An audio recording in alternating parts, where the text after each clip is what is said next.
He's been crushing it, to say the least, on Canada's west coast. Sutherland Automotive Speedway is where he raced all summer long.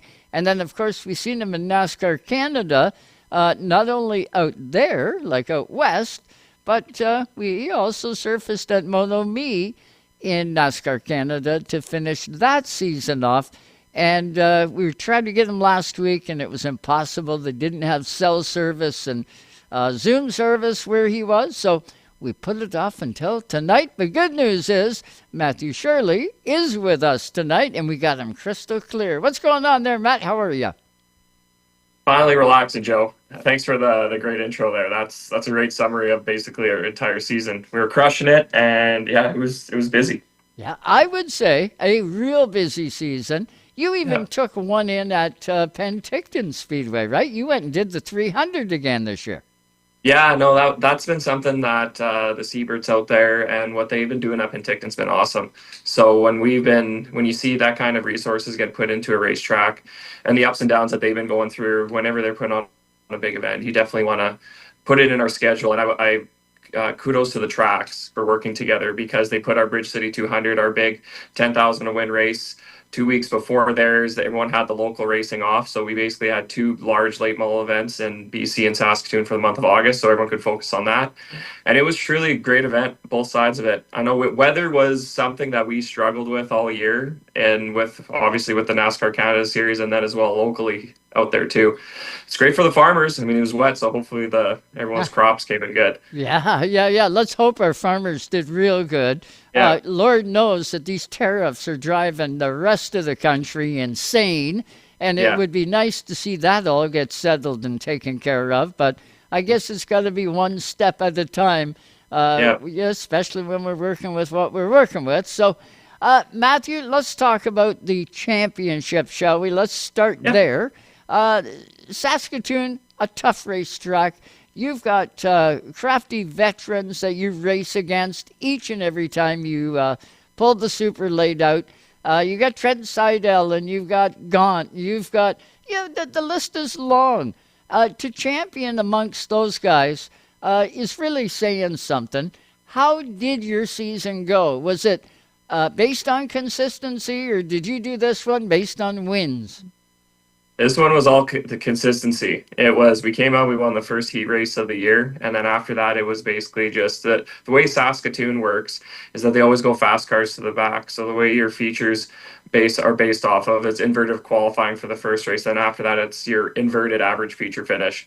And then in your heat races, they just keep inverting.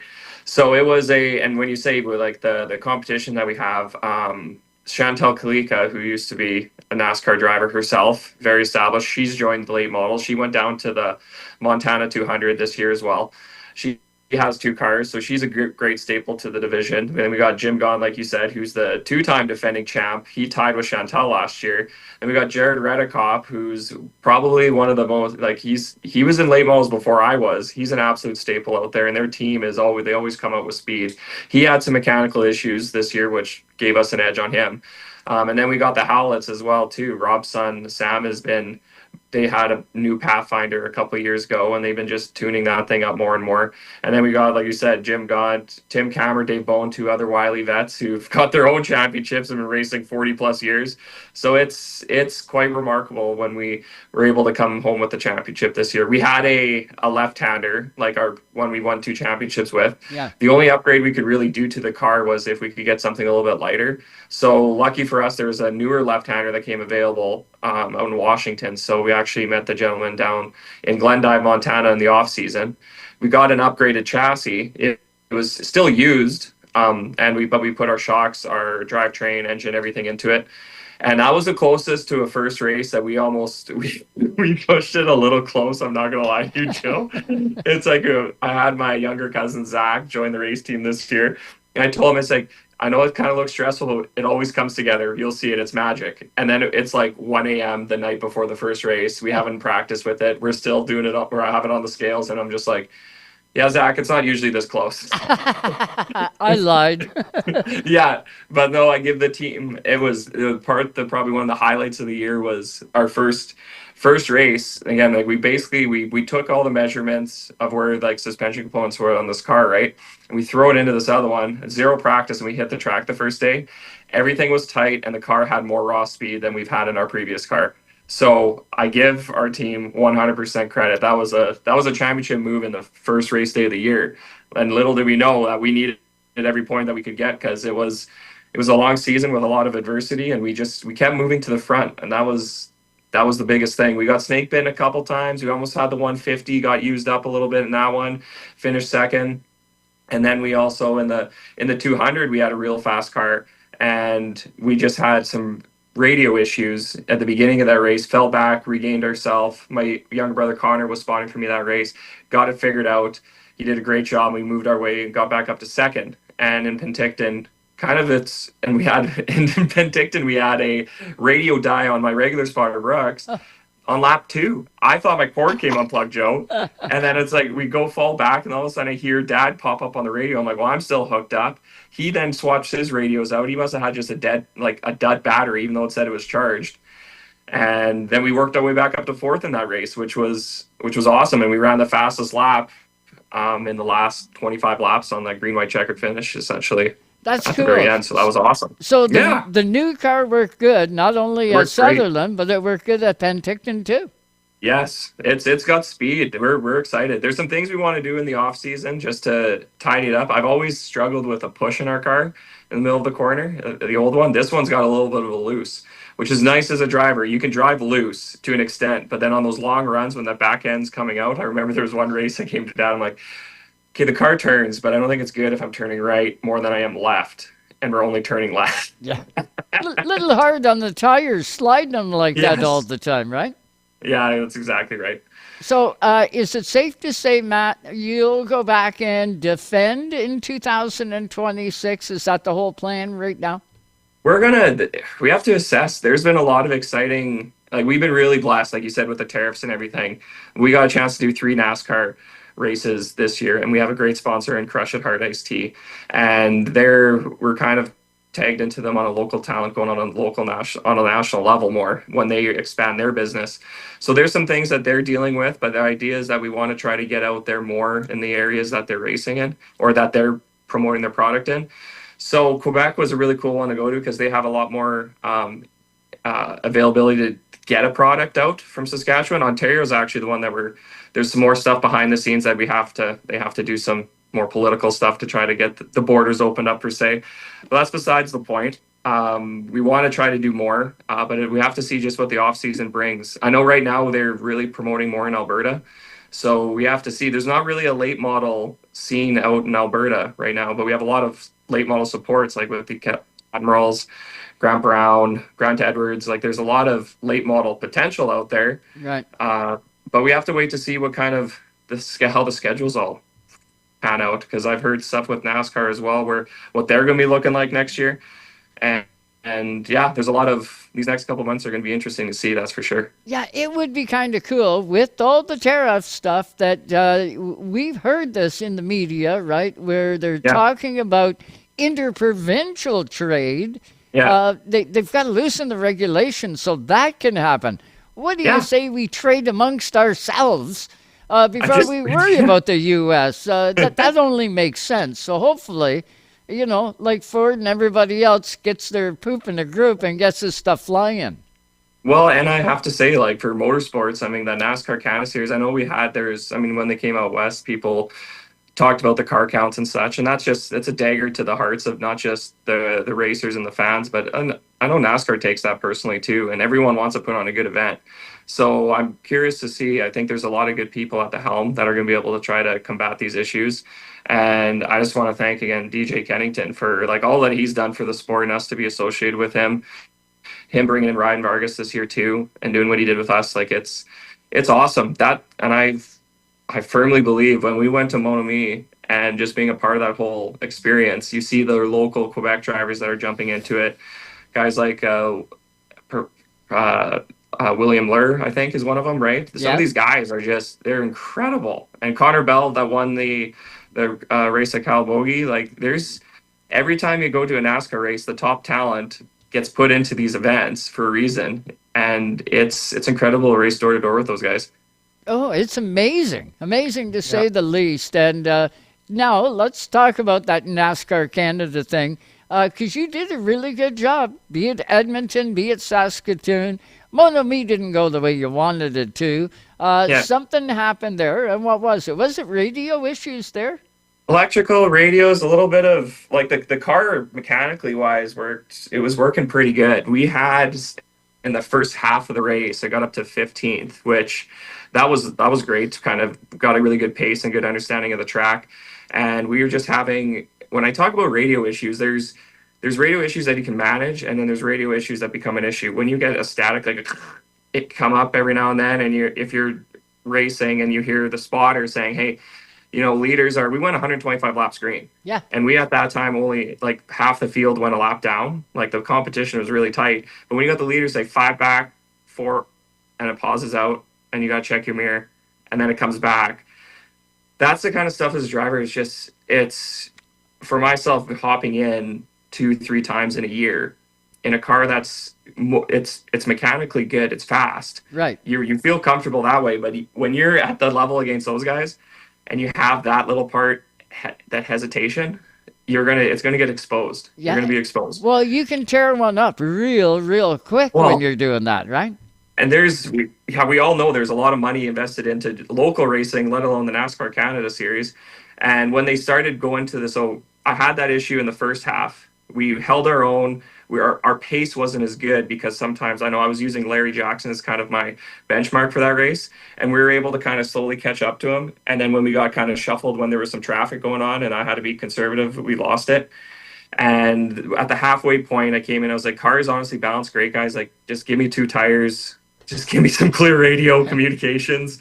And we decided to try to go to channel 3 instead, because the guys in the infield were having the same issue. And they went to channel 3. That cleared it up for them, and it cleared for me when I was in the pits there, because we're all close. As soon as I went out there, I think I started having more issues again, and it just progressively got worse, which I'm chalking it up to is just a bad luck on the battery, because I know in practice and when we were out there the day before, I had no issues like that at all. Yeah. And so it was one of those situations as a driver, you learn at that case, just to be safe, throw the radio outside, basically get the crew to change it. And at that point, too, I realized my helmet kit isn't the best to myself. Like, the guys were having some troubles hearing me, clearly. It doesn't help when you're getting a little animated in the car, probably, too. And it says right on Racing Electronics, I was looking up radios, do not scream into the mic. Not saying I was screaming, but I definitely was excited. Yeah. But hey, we've done live broadcasts from a racetrack, and trust me, we do all kinds of mic checks and everything else, and we're doing that throughout practice, and then all of a sudden you got a grandstand full of people, you got different cars on the racetrack, they're all running MSD, and the amount of interference that's in the air, whether it's somebody's cell phone that's sitting in the grandstand that we don't know, but it'll take one of our microphones and throw it for a big loop. I'm at the disadvantage where I need that microphone back to change it at the actual in the booth. I have to change the programming, and consequently, you're scooped. That's you got what you got. So I can hear you when it comes time for having interference trouble, and you're sitting in a $100,000 race car. You don't want no mistakes, and good on you for recognizing it and saying, you know what, enough's enough. I want to do this again. How did Chrushin enjoy the race? Were they at it? They weren't at it, but they were following along for sure with us. I kind of sold them the idea. I know there was a talk of this kind of triple crown idea earlier on in the year, which would have been trying to, like I said, the NASCAR people, they're putting good incentives, kind of putting programs together, trying to make this happen. And when I heard that it wasn't actually going to come to fruition, we still pitched it to our sponsors saying, hey, us going out east is still going to show good initiative on us. And it's going to give us some other some TV time as well. And I appreciate what we got from the interview. Todd Lewis, the NASCAR officials. We got great exposure out there, and we had a lot of support out home. And that was kind of one of the things too when we decided to pull it in. It's crazy how many things you're kind of thinking of when you're out there, because you want to perform, you want to do well, you want to race, you want to put on a show. You got to think of the sponsor, you got to think of the finances, and you got to think of everything while you're driving 100 mile an hour. And at that point, I just the cost benefit. When the guys started going to that second groove, I saw Ranger do it first, and I was doing film study, Joe. I kid you not. I saw Ranger do it last year, and when I saw him do it, I was like, man, I want to kind of try that. And then the fast cars all went to it, and then I was like, but when you have the radio issues, when you start moving up to there, it's easier for me to kind of feel the inside of the track than it is the outside and leave the outside open. Right. So I wasn't comfortable enough to jump up there and try, because boy, I really wanted to, but I also knew if first couple corners of me trying it, I feel like I would send it potentially off the track, because they're really driving it in there. Well, it's all risk versus reward, right? And you're learning the whole time you're doing that. Cool thing though, Matthew, is you did learn, and you will be a better race car driver because of it. It would be nice to see in more of those NASCAR Canada races, but I can hear the fans already out in Saskatoon saying, "Shut up, Joe, we want them here." Yeah. Well, we'll see what all happens. I'm hoping. I mean, I think we take it for granted now NASCAR's come out west for as long as they have. I know we kind of got the excitement back after COVID was gone, but I know they're going to have to be doing some discussions of what's best for the series moving forward. So we're going to keep our ears to the ground. I still want to be a part of it no matter what. I mean, it's really good opportunity for ourselves to showcase the talent on a national program. And I feel racers, you only get so many opportunities. I'm pretty sure every racer who's dabbled in NASCAR Canada will understand it too. It's like you only get so many opportunities. You want to prove yourself. But at the end of the day, if you end up having wrecked equipment or anything, you lose it all immediately, right? So it's that never-ending balance. And I'm very fortunate enough, like I don't have a young family at home or anything like that. I got a wonderful partner in Tennille and wonderful family, dad, who's obviously been a big supporter of us, and a good core group of guys that believe in us. So we'll push it as far as we can go. And yeah, I'm looking forward to see what next year brings. Hey, did Dan ever win the Great Canadian 300? I don't think so. He ran out in Delaware. He did with the CASCAR series. He for sure did that. And he ran at CTMP. I was the first Shirley to run in Quebec, though. I asked him that. Oh, really? I was like, did you ever race in Quebec? Because I've heard of Delaware. I've heard of, Canada Motorsport Park. I've heard about Flamborough. I've heard about a few of these other ones. But I was like, have you been to Quebec before? No. So we made a little bit of a trip, too. We went to Old Quebec, looked around there. And I got to say, when you have the tariffs and all this stuff going on and all the politics, there's always been this natural West versus East kind of mentality, Even in Ontario, I know there's probably an Ontario and Quebec thing, but I got to say the Quebec people, when we were at the track, fans are packed. The people are so nice. They're appreciative that we came out there. Everyone I had a conversation with was absolutely remarkable. And the Quebec drivers are, pardon my French, they're kick ass, man. Like those old guys, we're moving each other for 16th. Oh yeah, real deal, especially at home. And the Quebec race fan cannot be underestimated. Those Quebec fans are rabid about their driver.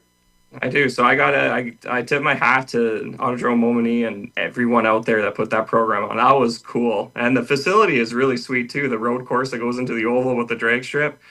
And the track's got a lot of character. My spotter told me, he's like, I think you got to try scaring yourself going into the corner, going into 3 a little bit more. I was like, Rex, I've been scaring myself every lap so far. Yeah, objective achieved. I've already done that. Yeah, you check the seat when I come back in. Your job. Yeah, incredible. This has been great catching up with you. Hey, can I ask you, for race fans that watch Racetime Radio and visit racetracks, they're used to seeing racetracks owned by a guy or owned by a family.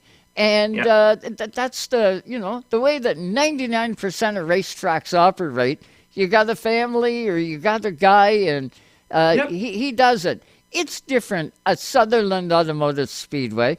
It's an association. Can you just give us the 2-minute version of how it is at your place at Sutherland Automotive Speedway?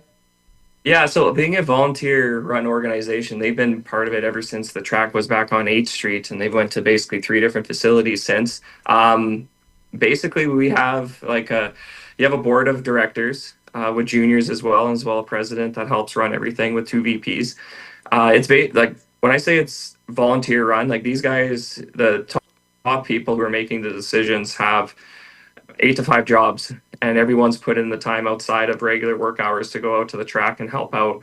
Now it's absolutely incredible to see what the organization is built to. Like the fact that we have the facility that we do, all the volunteers that got into there, getting the loans and everything financially had to do. We've had a lot of really good business oriented people who've helped us out over the years. At the same time, that makes it definitely for some difficulties because everyone puts in so much time and effort. And I feel like at the end of the day, when it comes to, we have elections every year. So there's always new people coming in, which is always, you get new ideas, which is great. But having the consistency year over year can be hard too. Right? You got to re-educate some guys, right? Yes. Yeah. So, and then some people having sometimes you'll get a core group that really wants to push, go a different direction than another group. And that it's like a family dinner table. If you start talking about politics, how do you think that goes? Yeah. Yeah. It usually doesn't end up pretty well. But at the end of the day, everyone's got the same common goal, and that's to have a really good race facility, really good shows, get as many fans out. And when you can kind of put that stuff to the side and get to the core message of what people want, that's how our group's been able to succeed over the years. And it takes a lot of energy, a lot of time. I know I did 7 years on the board myself when I first started with Stockhart with Saskatoon as a way to try to earn the respect of my competitors and the volunteers, because that's a whole different thing. There's people out there who are spending probably 10, 20 hours a week out there with facilities and all that. And then there's other people who but they're out of town, so they can't spend as much time, right? And they can sometimes create a little bit of a divide amongst the memberships because people feel like they're putting in more than others. But at the end of the day, when everyone can kind of look at each other, it's like, you're doing your own thing as best you can, and we all are trying to go towards the same goal. Right. That's how Saskatoon succeeds. That's when we get the most momentum. But it does this. It's always up and down, right? It's just like everything. How many members? How many members are part of that ownership? I would say thereabouts. I don't have the numbers. I'm going to say a minimum 100 that have memberships, but there's probably 250, 300 people that are associated with it at some point. If you think about all the teams, like there's some people who are really influential at our track, but they don't really have a membership because they've been on that side of the fence where then they have all this noise because there's so much stuff coming their way. They would rather just help out on the side. Right. And just keep it going in the right direction, right? There's tons of people out there, and it's incredible. Everyone says we don't have enough volunteers. It's like, well, we do, but it's just getting them out of their time. Yeah. Exactly. Getting them organized to get out and do something, which they all want to do. Does it mean that you hold a piece of paper that's the ownership to that racetrack? It should, we should have something like that as a membership that way. They have lifetime members, so if you've been there for 25 plus years, you become a lifetime member. And then usually there's been some sort of, I think there's been a certificate of something that shows that. It all depends on the year though. Sometimes if the membership's keyed up on the executives keyed up, it's like, hey, we need to have membership cards or something, then they'll have it. And then another year it's like, well, maybe that won't be a cost, but they have it all tracked on who's members, which then you get discounts at the back end. You have voting privileges. And that's probably the one part that came up most recently is that, well, how do you know which members are there when you're at a general meeting and trying to vote stuff through? Yeah. It's like you got to audit everybody. So it comes with its own challenges there that way as well. I can well imagine, but it's a unique situation that we really need to know more of it. It's a successful formula, I do believe. Is it a profit-loss situation? Are you guys able to make a profit? It's a non-profit is how they're organized now. You can't just keep going into the hole. Like we have sponsors that help offset a lot of the costs, right? Right. And then we're still very dependent on obviously fan turnout and putting on good shows. And it's the never-ending question. Like there's some events, our year-end enduro ends up packing the place, and it's got like 3,500, 4,000 people in there, and it's a great show. It's probably our biggest money maker, more than it'll make than NASCAR, than the Bridge City 200, the Street Stock Invitational, a lot of the marquee events. But at the same time, then you have to look at it as the organization, because some people will start thinking, well, hey, we need to be able to make money. It's like, well, stop the thought right now. We're a nonprofit. We're here to put on shows for the fans, right?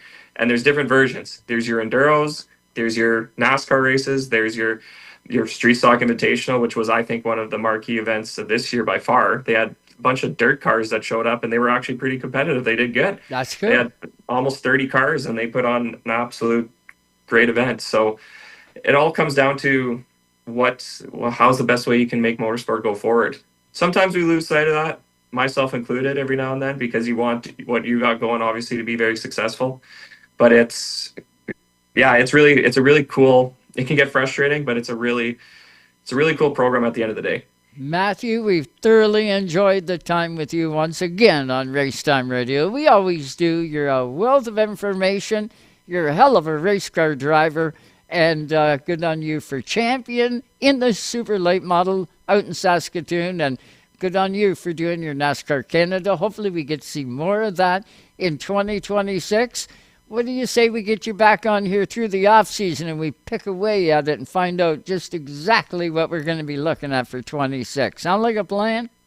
That sounds like a great plan, Joe. And like I said, I got to thank Chrushin, Hard Ice Steve with the whole NASCAR program we had going on, and Denry Tire too. They were the main supporter of our local program here for the late models, and it was awesome to get the championship. And we had a bunch of their staff out actually at a couple of the events, and they had a grand time. And it makes it so much, like, all the headaches and everything when you're able to have like some people that are really close to you come out to the event first time and see it. It was really cool, special. Gotta love it. Matthew, thanks so much for the time. Thanks, Joe. Appreciate it. Mathew Shirley right there. Champion, super late model out in Saskatoon. We're going to have lots more champions from across Canada